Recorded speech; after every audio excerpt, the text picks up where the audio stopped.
Pemirsa, selama 2 hari sejak tanggal 1 sampai 2 Maret 2023, anggota Komisi 4 DPR RI Juli Sutrisno Laiskodat mengelilingi Lembata dalam agenda kunjungan kerja atau kunker. Meski dalam kapasitas sebagai anggota DPR, Juli Laiskodat juga tak bisa mengingkari kalau dirinya juga adalah istri Gubernur NTT Victor Bungtilu Laiskodat. Karena itu, saat bertatap muka dengan masyarakat, Juli Laiskodat juga berhadapan dengan berbagai pertanyaan faktual, terutama terkait kebijakan Gubernur NTT yang tengah diramai disoroti, yaitu masuk sekolah jam 5 pagi untuk sejumlah SMA di Kota Kupang.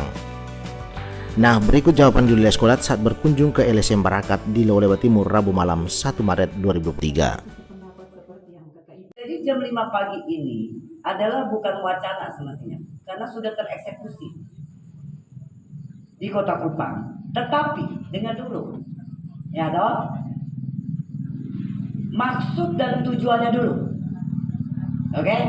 Maksud dan tujuannya itu adalah Pak Gubernur, selama ini salah satu kendalanya kita ini infrastruktur, air, listrik, atau masuk yang tadi program, kita bisa eksekusi cara itu.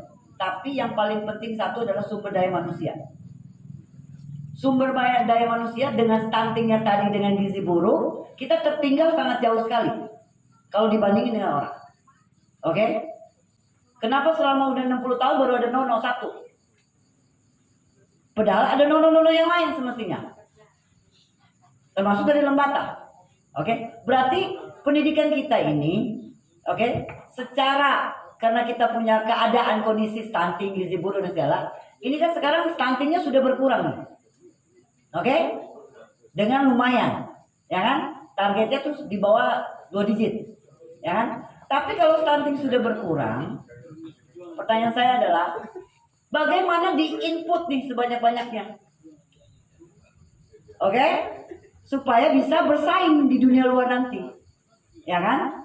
Nah, karena kita sudah terlambat, ini orang lain udah start berkembang, kita baru selesaikan solusi stunting. Baru mau berkembang. Berarti bagaimana kakak kalau lari udah belum apa-apa kita udah kalah start. Oke? Contoh yang di luar sana mereka tidur 8 jam, kerja 8 jam, dia bisa tidur, ya toh, besok baru dia kerja lagi. Supaya sampai dengan finish line. Kita ini kan di belakang. Bagaimana kita mau juara dari orang jika kita juga kerjanya 8 jam, kita tidur juga sama-sama nih. Ya nggak akan dapat. Oke?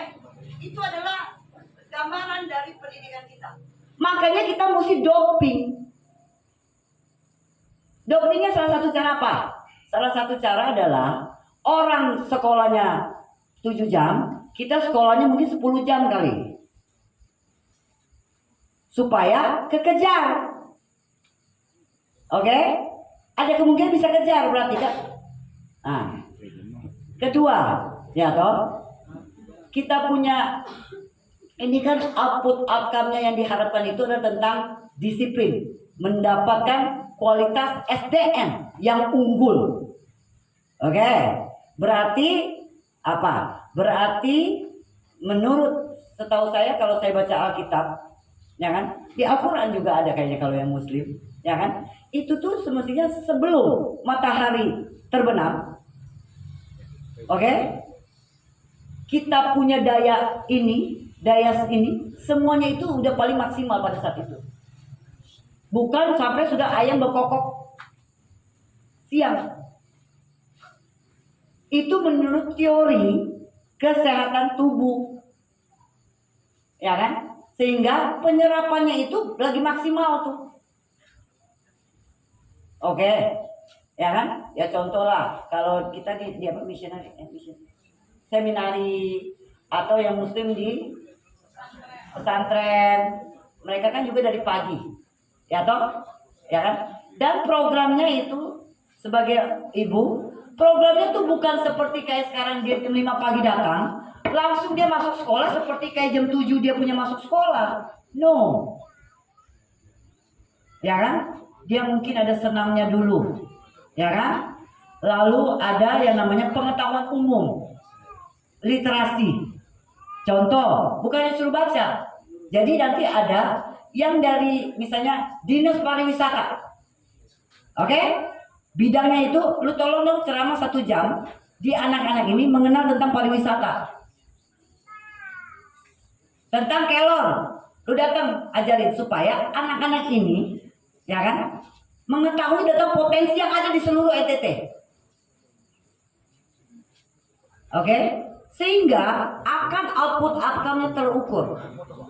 Dan waktu itu kronologisnya setahu saya nggak di situ, tapi setahu saya kronologisnya begini.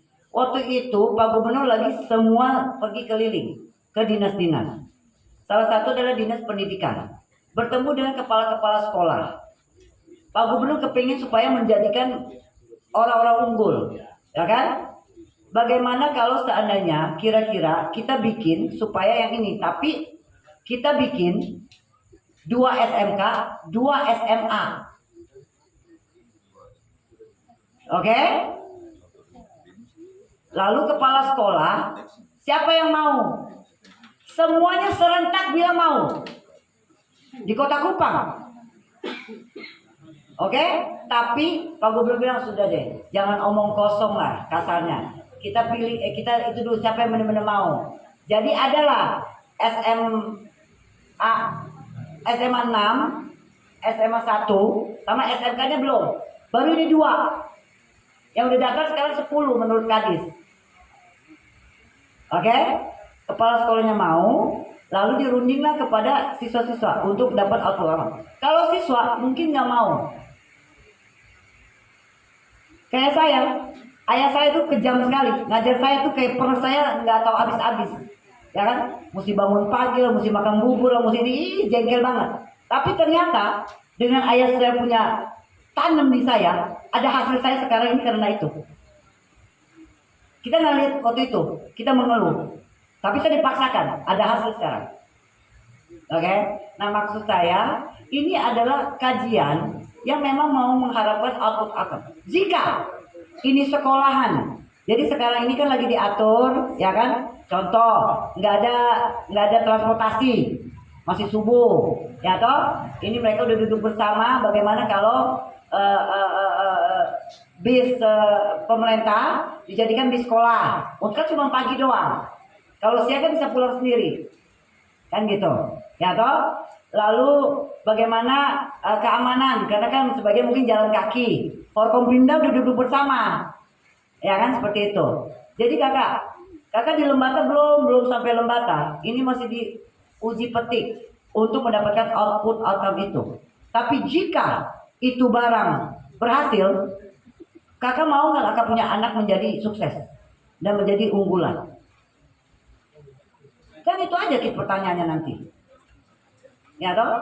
Tapi kakak seringkali bilang bahwa jam bangun. Kakak kok nggak pernah protes kalau jam tidur? Protes dong, supaya hadir. Jam tidur. Berapa banyak dari anak-anak kita megang gadget kita main sampai lat-lat.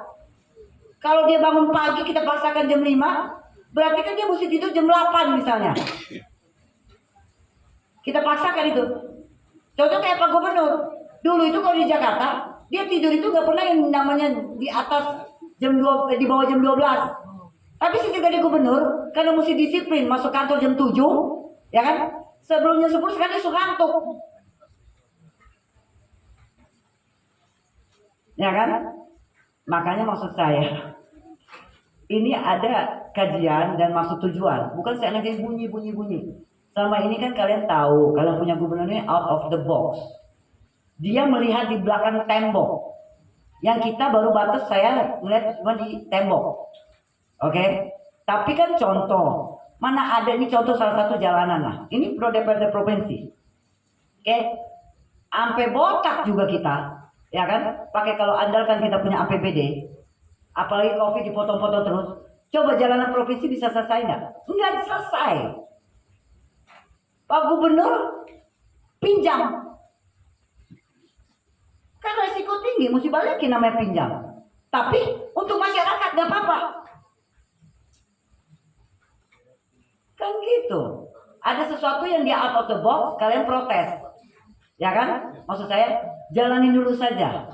Ya toh? Tapi kan beliau juga kemarin kan bilang, buka diri bahwa ada, kan namanya juga percobaan ini pasti ada plus minusnya. Dari orang tua, dari guru, dari siswa kan gitu. Ya kan? Jangan langsung, tidak mau kan gitu. Ya kan?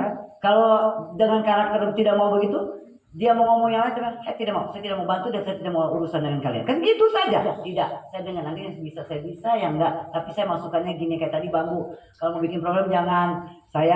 Kita duduk bersama, bikin karena saya sudah punya konsep kan gitu. Mama Oke, siap. Doain ya supaya sukses. Selain menghadapi pertanyaan terkait kebijakan Gubernur, Julie Leskodat juga menyerap sejumlah aspirasi termasuk menerima sejumlah proposal dari kelompok masyarakat untuk diperjuangkan di Komisi 4 DPR RI.